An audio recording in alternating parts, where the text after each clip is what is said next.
شہید کربلا ہے یہ، رسول کی دعا ہے یہ، مہر انبیاء ہے یہ، صدائے لا الہ حسین ہے۔ الحمدللہ نحمدہ ونصلی علی رسولہ الکریم، اما بعد فاعوذ باللہ من الشیطان الرجیم، بسم اللہ الرحمن الرحیم۔ وَأَنذِرْ عَشِيرَتَكَ الْأَقْرَبِينَ الآیہ۔ حضرت حسین رضی اللہ تعالی عنہ جو آپ صلی اللہ علیہ وسلم کی اولاد میں سے ہیں، اور آپ صلی اللہ علیہ وسلم کی نسل جو آگے چلی ہے حضرت حسن اور حضرت حسین رضی اللہ عنہما سے چلی ہے، تو آج انشاءاللہ ان کی فضیلت پر چند کلمات آپ کے سامنے پیش کروں گا، اس لیے کہ اہل بیت سے محبت کرنا، آل رسول صلی اللہ علیہ وسلم سے محبت کرنا ہمارے ایمان کا جزو ہے۔ رسول اللہ صلی اللہ علیہ وسلم نے ارشاد فرمایا حضرت حسن اور حسین کے بارے میں کہ جو مجھ سے محبت کرے گا وہ ان سے محبت کرے گا، اور جو ان سے نفرت کرے گا وہ حقیقت میں مجھ سے بغض رکھے گا، او کما قال صلی اللہ علیہ وسلم۔ تو چونکہ آل رسول صلی اللہ علیہ وسلم اور اہل بیت صلی اللہ علیہ وسلم رسول اللہ صلی اللہ علیہ وسلم کے اہل بیت سے محبت ہمارے ایمان کا جز ہے، لہذا ہمیں دیگر صحابہ کے ساتھ خصوصیت کے ساتھ اہل بیت کے کچھ فضائل کا علم ہونا چاہیے، تاکہ ان فضائل کو سوچ کر ہمارے دل میں ان سے محبت پیدا ہو اور کسی درجے میں ہمارے ایمان کی تکمیل ہو سکے۔ نبی صلی اللہ علیہ وسلم کو اللہ تعالیٰ نے براہ راست نرینہ اولاد نہیں دی۔ مشرکین آپ صلی اللہ علیہ وسلم کو یہ طعنہ دیا کرتے تھے کہ آپ معاذ اللہ ابتر ہیں۔ ابتر عربی میں کہتے ہیں جس کا کوئی پیچھے ذکر کرنے والا نہ ہو، جس کا کوئی تذکرہ کرنے والا نہ ہو۔ بے اولاد شخص کو ابتر کہا جاتا تھا، اور عرب یہ کہتے تھے کہ یہ ایک نحوست ہے کہ جب انسان دنیا سے جائے گا اس کے پیچھے اولاد نہیں ہے تو اس کا نام لینے والا کوئی نہیں رہے گا۔ تو اللہ تعالیٰ کو بڑا غضب آیا اور قرآن مجید میں سورہ کوثر نازل ہوئی، فرمایا ان شانئک ھو الابتر، اے محمد صلی اللہ علیہ وسلم آپ ابتر نہیں ہیں، آپ کا تو تذکرہ قیامت تک چلتا رہے گا، روحانی بھی اور جسمانی سلسلہ بھی آپ کا موجود رہے گا، لیکن آپ کا دشمن وہ ابتر ہے، اس کا نام و نشان ختم ہو جائے گا۔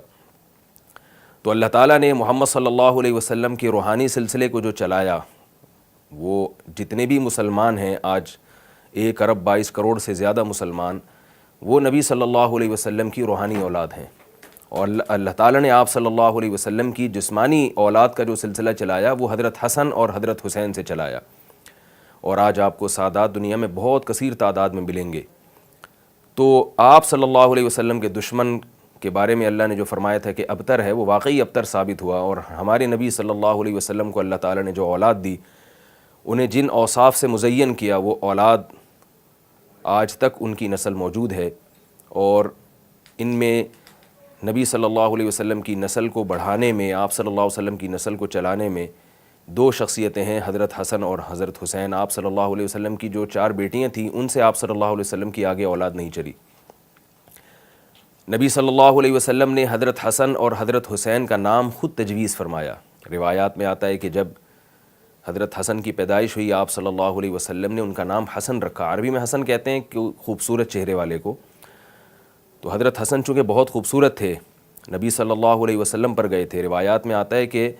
ایک صحابی فرماتے ہیں کہ کوئی شخص بھی لم یکن احد اشبہ من رسول اللہ صلی اللہ علیہ وسلم من الحسن ابن علی، فرماتے ہیں کہ دنیا میں کوئی شخص بھی حضرت حسن سے زیادہ محمد صلی اللہ علیہ وسلم کے مشابہ نہیں تھا، اور آپ صلی اللہ علیہ وسلم کے بارے میں پوری امت کا اجماع ہے کہ آپ صلی اللہ علیہ وسلم سے زیادہ اللہ نے جمیل کسی کو پیدا نہیں کیا، حسن و جمال والا اللہ نے کسی کو بنایا نہیں۔ تو اس سے معلوم ہوتا ہے کہ حضرت حسن اور حضرت حسین جو نبی کے سب سے زیادہ مشابہ تھے، تو ان کو بھی اللہ نے کیسا جمال عطا کیا ہوگا۔ تو اسی مناسبت سے ان کا نام حسن، یہ حسین جیسے اردو میں ایک لفظ استعمال ہوتا ہے نا، حسین، خوبصورت چہرے والا، تو حسن سے ہی نکلا ہے یہ لفظ۔ روایات میں آتا ہے کہ جب حضرت فاطمہ رضی اللہ تعالی عنہا کے ہاں دوسرے بیٹے کی ولادت ہوئی، آپ صلی اللہ علیہ وسلم دیکھنے کے لیے گئے، تو آپ نے فرمایا کہ ھذا احسن من ھذا، یہ تو اپنے بھائی حسن سے بھی زیادہ حسین ہے، اس لیے آپ صلی اللہ علیہ وسلم نے ان کا نام حسین رکھا۔ حسین عربی میں حسن کی تصغیر ہے، یعنی جو معنی حسن کا ہے وہی حسین کا بھی ہے، فرق صرف اتنا ہے کہ تصغیر کہتے ہیں دوسرے کے مقابلے میں چھوٹا، تو یہ عمر میں چونکہ چھوٹے تھے تو آپ صلی اللہ علیہ وسلم نے ان کی عمر کی رعایت کرتے ہوئے اور ان کی خوبصورتی دونوں کی رعایت کرتے ہوئے ان کا نام حسین تجویز کیا۔ نبی صلی اللہ علیہ وسلم اپنے ان دونوں نواسوں سے کس قدر محبت کیا کرتے تھے اس کا روایات میں بہت کثرت سے ذکر ملتا ہے، اور بڑی عجیب عجیب روایات ہیں جس سے پتہ چلتا ہے کہ آپ صلی اللہ علیہ وسلم ان سے بے پناہ محبت کیا کرتے تھے، اتنی جتنی عام طور پر لوگ اپنی اولاد سے نہیں کرتے، اس سے بھی زیادہ کیا کرتے تھے۔ نبی صلی اللہ علیہ وسلم ایک مرتبہ خطبہ دے رہے ہیں جمعے کی نماز میں، اب آپ سوچئے خطبے میں امام کا کیا وقار ہوتا ہے، اور امام بھی سید الانبیاء ہو اور ان کے سامنے بیٹھے ہوئے لوگ ابو بکر، عمر، عثمان، علی رضی اللہ عنہم جیسے صحابہ ہوں، تو کیسا امام پر ایک وقار ہوتا ہے، اور وہ پوری توجہ خطبے کی طرف دیتا ہے۔ نبی صلی اللہ علیہ وسلم خطبہ دے رہے ہیں، آپ کی نظر اپنے ان دونوں نواسوں پر پڑی مسجد کے دروازے پر۔ روایات میں ہے کہ آپ صلی اللہ علیہ وسلم اپنا خطبہ چھوڑ کے تشریف لے گئے اور ان دونوں بچوں کو گود میں اٹھا کے لائے اور فرمایا، خطبہ کا پھر آغاز یہاں سے کیا، صدق اللہ انما اموالکم و اولادکم فتنہ، فرمایا اللہ نے سچ کہا کہ تمہارا مال اور تمہاری اولاد فتنہ ہے، تمہیں اللہ کی یاد سے غافل کرتی ہے۔ فرمایا کہ دیکھو میں اللہ کا ذکر کر رہا ہوں، خطبہ دے رہا ہوں جمعے کا، اور میں نے اپنے ان دونوں بچوں کو دیکھا، حدیث کا مفہوم بیان کر رہا ہوں میں، کہ مجھے ان بچوں پر اتنا پیار آیا کہ میں اللہ کا ذکر چھوڑ کے چلا گیا اور ان دونوں بچوں کو گود میں اٹھا کے لایا ہوں۔ تو کس قدر محبت تھی کہ آپ صلی اللہ علیہ وسلم نے ان دونوں بچوں کو کی طرف لپکے ہیں اور اپنے جمعے کے خطبے کو موقوف کر دیا۔ ایک اور حدیث میں ہے کہ آپ صلی اللہ علیہ وسلم نے ایک مرتبہ حضرت حسن اور حضرت حسین کو گود میں اٹھایا، ان کا بوسہ لیا اور فرمایا کہ تم اولاد انسان کو علم سے بھی محروم کر دیتی ہو، اور انسان کو جہاد سے بھی دور کر دیتی ہو، اور انسان کو سخاوت سے بھی محروم کر دیتی ہو۔ جب انسان کی اولاد ہوتی ہے تو اس کا ہاتھ ایسے کشادہ نہیں ہوتا جیسے پہلے غیروں پہ خرچ کیا کرتا تھا، وہ اپنی اولاد کی فکر میں لگ جاتا ہے، اللہ کی راہ میں جہاد کرتے ہوئے ڈرتا ہے کہ کہیں شہید ہو گیا تو میرے بچوں کا کیا ہوگا، اور علم کے لیے اپنے آپ کو فارغ نہیں کرتا بلکہ پیسہ کمانے میں لگ جاتا ہے، اس لیے کہ بھئی میں اگر علم حاصل کروں گا اور میں نے پیسہ نہ کمائے تو میری اولاد کو کہیں نقصان نہ ہو مستقبل میں۔ تو آپ صلی اللہ علیہ وسلم نے اپنے ان بچوں کو گود میں اٹھا کے فرمایا کہ تم اولاد میں یہ تینوں عیب ہیں، لیکن اس کے باوجود فرمایا وَإِنَّكُمْ لَمِن رَيْحَانِ اللَّهِ، لیکن اللہ کی قسم تم اللہ کی خوشبوؤں میں سے خوشبو ہو۔ یعنی یہ بھی بتا رہے ہیں کہ یہ اولاد یہ بھی کرتی ہے، یہ بھی کرتی ہے، لیکن اس کے باوجود کس قدر محبت کا اظہار کر رہے ہیں کہ یہ سب چیزیں اپنی جگہ، لیکن اولاد جو ہے یہ اللہ کی خوشبوؤں میں سے ایک ریحان، بہترین خوشبو کو کہا جاتا ہے، اس خوشبو میں سے ایک خوشبو ہو۔ بہت زیادہ آپ صلی اللہ علیہ وسلم محبت کا اظہار کیا کرتے تھے۔ بعض روایات میں آتا ہے، صحابی کہتے ہیں ہم جب نبی صلی اللہ علیہ وسلم کے گھر تشریف لے جاتے تو بسا اوقات دیکھتے کہ حضرت حسن اور حضرت حسین آپ صلی اللہ علیہ وسلم کی کمر مبارک پہ، پشت مبارک پہ بیٹھے ہوئے ہیں، اور آپ صلی اللہ علیہ وسلم نماز میں سجدے میں مشغول ہیں، اور جب آپ صلی اللہ علیہ وسلم سجدے سے اٹھنے کا ارادہ فرماتے تو ان دونوں بچوں کو اتار دیتے اور قادے کی حالت میں دوبارہ گود میں بٹھا لیا کرتے۔ اس قدر آپ صلی اللہ علیہ وسلم نے اپنے ان دونوں نواسوں سے محبت کی ہے۔ حضرت حذیفہ ابن یمان رضی اللہ تعالیٰ عنہ فرماتے ہیں کہ رسول اللہ صلی اللہ علیہ وسلم نے فرمایا لو لم یبق من الدنیا الا یوم واحد، اگر قیامت آنے میں صرف ایک دن رہ گیا، یعنی اتنی بالکل قیامت قریب آ گئی، لطول اللہ هذا اليوم، اللہ اس دن کو بھی لمبا کھینچ دے گا، اور حتی یبعث رجلا اسمہ کاسمی، اور ایک ایسے شخص کو دنیا میں بھیجے گا، یعنی اس دنیا کی اصلاح کرنے کے لیے، کہ جس شخص کا نام میرے نام جیسا ہوگا، من ولدی ہادا، اور وہ میری اولاد میں سے ہوگا، من ولدی وہ میری اولاد میں سے ہوگا۔ تو حضرت حذیفہ ابن یمان فرماتے ہیں میں نے عرض کیا یا رسول اللہ، یہ شخص جس کی آپ امت کو بشارت دے رہے ہیں، جس کے بارے میں آپ فرما رہے ہیں کہ وہ میری اولاد میں سے ہوگا اور اللہ اسے ضرور دنیا میں بھیجیں گے چاہے قیامت میں ایک دن ہی کیوں نہ رہ جائے، تو یہ شخص کون ہوگا؟ آپ صلی اللہ علیہ وسلم نے حضرت حسین پر ہاتھ مارتے ہوئے فرمایا کہ یہ من ولدی ہادا، وہ شخص میری اس اولاد میں سے ہوگا، اس بیٹے کی نسل میں سے پیدا ہوگا، اور وہ شخص سے مراد ہے حضرت مہدی علیہ الصلاۃ والسلام، جو اس امت کی اصلاح کے لیے آئیں گے۔ حضرت عیسیٰ علیہ الصلاۃ والسلام کے دور میں حضرت عیسیٰ علیہ السلام حضرت مہدی کے بعد آئیں گے، حضرت مہدی پہلے آئیں گے حضرت عیسیٰ سے، تو امام مہدی کے بارے میں بھی اس امت کا اجماع ہے کہ وہ حضرت حسین ابن علی رضی اللہ تعالیٰ عنہ کی اولاد میں سے ہوں گے۔ اللہ نے یہ فضیلت بھی آپ صلی اللہ علیہ وسلم کی اولاد میں حضرت حسین کو عطا فرمائی ہے۔ ایک اور حدیث میں آتا ہے، حضرت حذیفہ ابن یمان فرماتے ہیں کہ ہم ایک مرتبہ رسول اللہ صلی اللہ علیہ وسلم کی خدمت میں حاضر ہوئے تو ہم نے دیکھا کہ نبی صلی اللہ علیہ وسلم کے چہرے انور پہ بہت زیادہ خوشی کے آثار ہیں۔ تو فرماتے ہیں ہم نے پوچھا یا رسول اللہ آپ آج بہت زیادہ خوش نظر آ رہے ہیں، اس کی کیا وجہ ہے؟ تو آپ صلی اللہ علیہ وسلم نے ارشاد فرمایا کیف لا اسر وقد اتانی جبرائیل بشرنی ان الحسن والحسین سیدا شباب اہل الجنہ۔ فرمایا میں بھلا خوش کیوں نہ ہوں، میرے پاس جبریل امین آئے ہیں اور مجھے خوشخبری دے کر گئے ہیں کہ آپ کی اولادوں میں حضرت حسن اور حضرت حسین جنت کے جوانوں کے سردار ہوں گے۔ یہ تو نبی صلی اللہ علیہ وسلم کا اپنی ان اولادوں سے محبت کا کچھ معاملہ تھا جس کا میں نے تذکرہ کیا۔ صحابہ کرام بھی حضرت حسن اور حضرت حسین کے ساتھ بہت زیادہ محبت کا اظہار فرمایا کرتے تھے۔ خلیفہ راشد حضرت ابو بکر صدیق رضی اللہ تعالیٰ عنہ کے بارے میں روایات میں ہے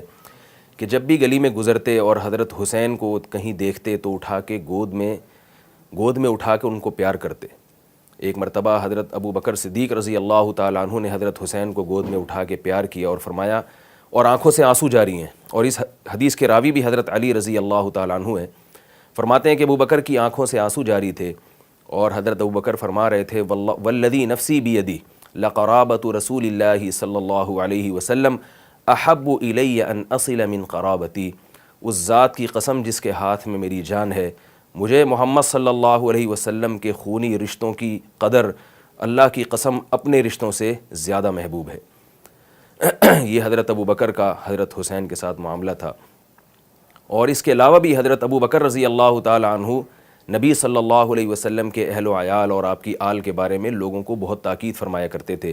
ایک روایت میں ہے کہ آپ نے حضرت ابو بکر نے لوگوں سے خطاب کیا اور فرمایا یا ایھا الناس ارقبوا آل محمد صلی اللہ علیہ وسلم، اے لوگو محمد صلی اللہ علیہ وسلم کے رشتوں کا خیال رکھو، یعنی آپ کے جو خونی رشتے ہیں، آپ کی اولاد، آپ کی بیٹیاں،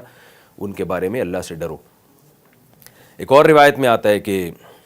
حضرت ابو بکر رضی اللہ تعالیٰ عنہ ایک مرتبہ مدینہ کی گلیوں سے گزر رہے تھے تو آپ نے حضرت حسین کو بچوں میں کھیلتے ہوئے دیکھا تو ان کے قریب آئے اور ان کو گود میں اٹھا کے فرمایا بی ابی شبیہ من نبی صلی اللہ علیہ وسلم لا بعلی۔ حضرت علی قریب میں موجود تھے تو حضرت حسین کو حضرت ابو بکر نے گود میں اٹھا کے فرمایا کہ میرے ماں باپ تم پہ قربان جائیں،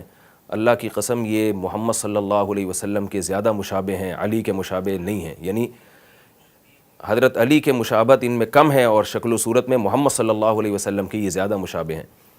اور روایات میں آتا ہے وعلی یضحک، حضرت علی ابو بکر کی یہ بات سن کے ہنس رہے تھے۔ حضرت ابو بکر رضی اللہ تعالیٰ عنہ کے بعد حضرت عمر رضی اللہ تعالیٰ عنہ کا دور خلافت آتا ہے۔ حضرت عمر نے بھی حضرت حسین رضی اللہ تعالیٰ عنہ اور حضرت حسن سے بہت زیادہ محبت کا اظہار کیا اور ان کا خاص خیال کیا کرتے تھے۔ ایک روایات میں ہے کہ جب یمن سے کچھ جوڑے آئے ہیں مال غنیمت کے طور پہ، حضرت عمر رضی اللہ تعالیٰ عنہ نے ان جوڑوں کو تقسیم کیا، لباس کو تقسیم کیا، تو مدینہ میں بہت سارے صحابہ بہت اچھا، یمن کے جو جوڑے ہوا کرتے تھے بہت خوبصورت ہوا کرتے تھے، تو دیکھا کہ لوگ وہ پہن کے گھوم رہے ہیں تو آپ کی نظر حضرت حسن حسین پر پڑی، یہ دونوں بچے تھے، تو دیکھا کہ یہ سادہ کپڑوں میں گھوم رہے ہیں تو حضرت عمر کو بہت فکر ہوئی۔ حضرت عمر نے یمن کی طرف ایک قاصد کو بھیجا اور کہا کہ اس کے گورنر سے کہو کہ حسن اور حسین کے لیے بھی ایسے ہی جوڑے بھیجے جیسے دوسرے لوگوں کے لیے بھیجیں۔ تو جب بھیجے گئے وہ جوڑے اور حضرت عمر نے دیکھا کہ حضرت حسن اور حسین وہ جوڑے پہن کے گھوم رہے ہیں تو آپ نے فرمایا کہ اب میرا دل مطمئن ہوا ہے۔ ایک اور روایت میں آتا ہے کہ مشہور واقعہ ہے، حضرت عمر رضی اللہ تعالیٰ عنہ نے ایک مرتبہ جب بیت المال سے وظائف جاری فرمائے تو اپنے بیٹے عبداللہ ابن عمر رضی اللہ تعالیٰ عنہ کا حصہ اس میں کم رکھا اور حضرت حسن اور حضرت حسین کا حصہ زیادہ رکھا۔ یہ واقعہ بڑا دلچسپ ہے۔ تو عبداللہ ابن عمر رضی اللہ تعالیٰ عنہ جو حضرت عمر کے بیٹے تھے، انہوں نے اپنے والد پر یہ اعتراض کیا کہ اے میرے والد محترم، میں نبی صلی اللہ علیہ وسلم کے ساتھ بہت ساری جنگوں میں شریک رہا ہوں، حضرت حسن اور حسین تو اس وقت بہت چھوٹے تھے، تو میرا حق زیادہ بنتا ہے کہ مجھے اس وظیفے میں زیادہ حصہ دیا جائے۔ حضرت عمر نے جو جواب دیا وہ بڑا ہی دلچسپ، فرمایا اے میرے بیٹے، اے ابن عمر، حل ابو کا مثلو